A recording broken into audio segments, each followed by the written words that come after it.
Hello. Hi ಎಲ್ಲರೂ ಹೇಗಿದ್ದೀರಾ? ಇದು ಬಂದ್ಬಿಟ್ಟು ಗುರು ಪೌರ್ಣಮಿ ದಿವಸದ್ದು ವ್ಲಾಗ್ ಇದು. ಚಿಕ್ಕದಾಗಿ ಪುಟ್ಟದಾಗಿ ಮಾಡ್ಕೊಂಡಿದ್ದೀನಿ. ಇದು ಮನೇಲಿ ಈ ಥರ ನಾನು ಪೂಜೆ ಮಾಡಿಕೊಂಡೆ. ಮನೇಲಿ ಪೂಜೆ ಆದಮೇಲೆ ದೇವಸ್ಥಾನಕ್ಕೆ ಹೋಗೋಣ ಅಂತ ಹೇಳ್ಬಿಟ್ಟು ರೆಡಿ ಆಗಿಬಿಟ್ಟು ನಾನು ಮತ್ತು ಮಕ್ಕಳು ದೇವಸ್ಥಾನಕ್ಕೆ ಹೊರಡೋಣ ಅಂತ ಹೊರಟ್ವಿ.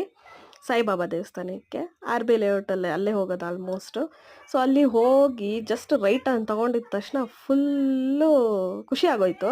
ಚೂರು ಮುಂದೆ ಹೋದರೆ ಸಿಕ್ಕಾಪಟ್ಟೆ ಜನ. ಎಲ್ಲಿವರೆಗೂ ಜನ ಅಂದರೆ ರೋಡ್ ದೇವಸ್ಥಾನದಿಂದ ಗೇಟ್ ಆಚೆಯಿಂದ ಹಿಡಿದು ಮತ್ತೆ ರೋಡ್ ಫುಲ್ ಜನ, ಕ್ಯೂ ಸಿಸ್ಟಮ್ಮು ಆ ಥರ ಅಷ್ಟು ಜನ ಇದ್ದಾರೆ. ನಾವು ಆಲ್ರೆಡಿ 8:30 ಹೋಗಿದ್ದು, ಯಾರೂ ಇರಲ್ಲ ಅಂದ್ಕೊಂಡು ಹೋದ್ವಿ. ನೋಡಿದ್ರೆ ಅಷ್ಟು ಜನ, 8:30ಗೆ ಅಷ್ಟು ಜನ. ಇನ್ನು ನಾವೇನಾರು ಆ ಕ್ಯೂ ಅಲ್ಲಿ ನಿಂತ್ಕೊಂಡ್ರೆ ಪಕ್ಕ 10 ಇಲ್ಲ 11 ಗಂಟೆ ಆಗುತ್ತೆ ಮನೆಗೆ ಬರೋ ಅಷ್ಟರಲ್ಲಿ ಅಂದ್ಬಿಟ್ಟು ಹಂಗೆ ಯೂ ಟರ್ನ್ ತೊಗೊಂಬಿಟ್ಟು ಮತ್ತು ನಮ್ಮ ಮನೆ ಹತ್ರ ದೇವಸ್ಥಾನ ಇದೆ ಶಾನ್ಭೋಗ್ನಹಳ್ಳಿಯಲ್ಲಿ, ಅಲ್ಲಿ ಹೋಗಿದ್ವಿ.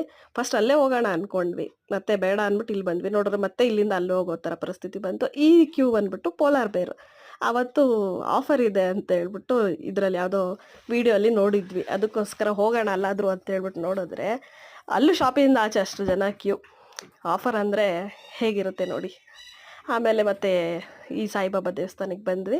ಇಲ್ಲಿ ಬಂದರೆ ಯಾರೂ ಇರಲಿಲ್ಲ. ಆರಾಮಾಗಿ ದರ್ಶನ ಎಲ್ಲ ಮುಗಿಸ್ಕೊಂಡು ಜಸ್ಟ್ ಸಾಯಿಬಾಬಾ ಅಲ್ಲ, ಎಲ್ಲ ದೇವ್ರನ್ನೂ ನೋಡೋ ಥರ ಆಗೋಯ್ತು.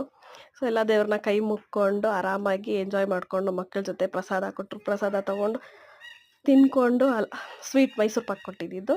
ಸೊ ತಿನ್ಕೊಂಡು ಆರಾಮಾಗಿ ಖುಷಿಯಾಗಿ ಮನೆಗೆ ಹೋದ್ವಿ. ಇದಿತ್ತು ಇವತ್ತಿನ ಮಿನಿ ವ್ಲಾಗ್. ನಿಮಗೆ ಈ ವ್ಲಾಗ್ ಇಷ್ಟ ಆಗಿದ್ರೆ ಪ್ಲೀಸ್ ಲೈಕ್ ಮಾಡಿ, ಸಬ್ಸ್ಕ್ರೈಬ್ ಮಾಡ್ಕೊಂಡು ನನ್ನ ಚಾನಲ್ನ ನೋಡಿ. ನೆಕ್ಸ್ಟ್ ವೀಡಿಯೋಲಿ ಸಿಗ್ತೀನಿ. ಅಲ್ಲಿವರೆಗೂ ಎಲ್ಲರಿಗೂ ಟೇಕ್ ಕೇರ್. Bye guys.